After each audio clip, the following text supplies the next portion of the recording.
Nicholas Winton was a British humanitarian who organized the rescue of hundreds of children from Nazi-occupied Czechoslovakia in the months leading up to World War II. Born in 1909 in Hampstead, London, to German Jewish parents who had converted to Christianity, Winton grew up in a family that valued education, ethics, and social responsibility. After finishing his schooling, he worked in banking and the stock exchange, where he developed skills in organization, planning, and problem solving, abilities that would prove essential during the humanitarian crisis of 1938 and 1939.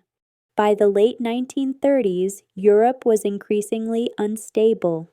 Adolf Hitler's Germany had annexed Austria in 1938, and Czechoslovakia was under imminent threat. The rise of Nazi ideology and its aggressive policies created a dire situation for Jewish families and other persecuted populations. International responses were minimal, as many governments closed their borders or established strict visa limitations. In December 1938, Winton received a phone call from a British friend working in Prague, informing him of the situation in refugee camps and the desperate plight of children whose parents sought to send them abroad to escape persecution.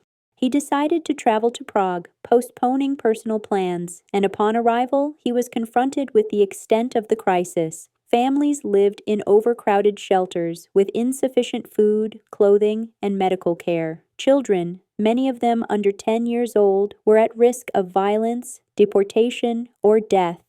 Winton recognized that the bureaucratic and governmental systems were failing to respond effectively, and that without immediate action, these children had little chance of survival. He began compiling lists of children whose parents wished to send them to safety, documenting their names, birth dates, family information, and other details necessary for travel. The British government had agreed to accept unaccompanied children under the age of 17, but only under strict conditions. Each child required a foster family willing to take them in, and a financial guarantee of £50 had to be provided to cover potential costs.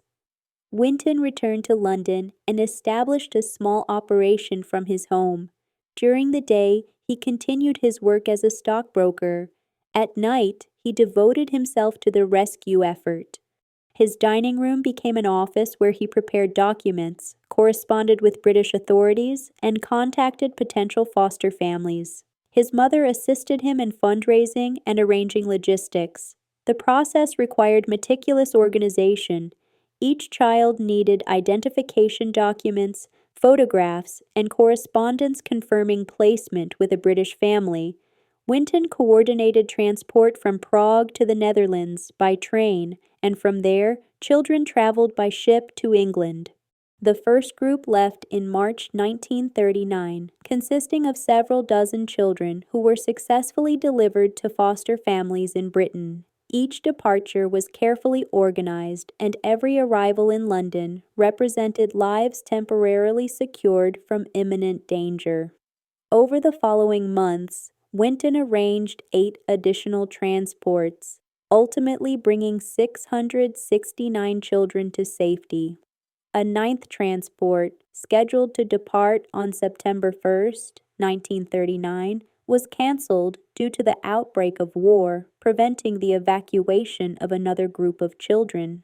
Winton's operation was conducted largely without institutional support or public recognition. He did not seek credit, choosing instead to consider the effort as an obligation of conscience rather than an act of heroism. After the war, he returned to a normal life, married, raised a family, and maintained a low profile regarding his wartime activities. For decades, the details of the rescue remained largely unknown.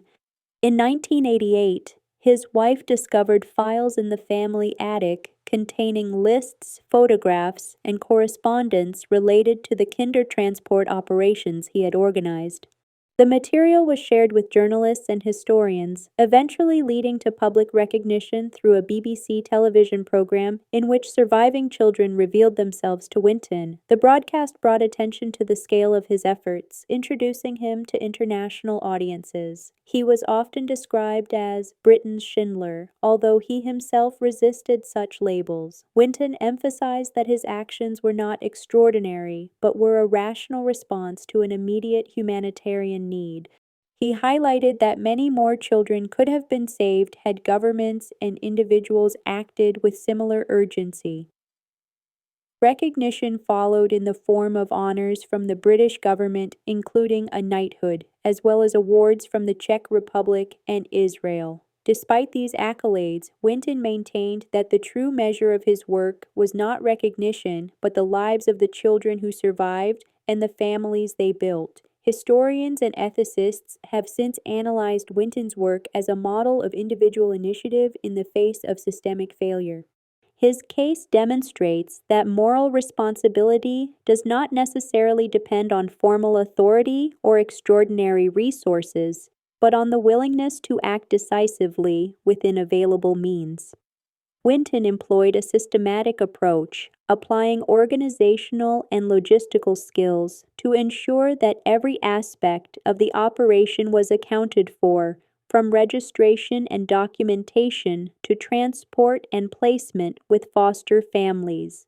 The scale and efficiency of the operation reflect both his meticulous planning and his commitment to following through under difficult conditions.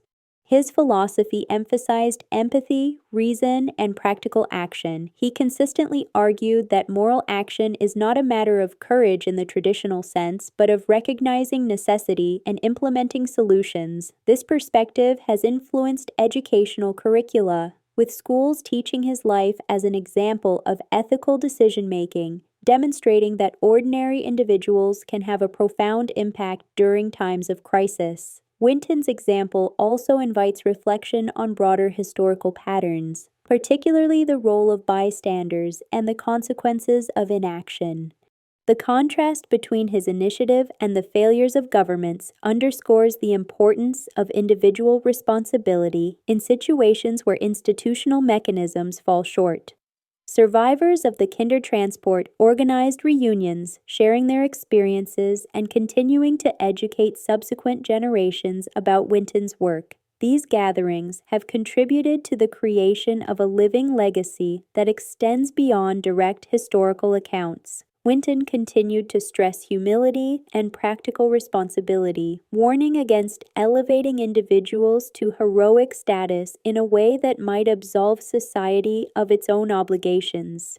He repeatedly emphasized that opportunities for moral action are often available to ordinary people, and that inaction can have severe consequences. As his story became widely known, Winton participated in educational and commemorative events, speaking to students, journalists, and humanitarian organizations. He articulated the importance of acting when confronted with injustice, emphasizing that the availability of resources is less significant than the decision to engage constructively with a problem.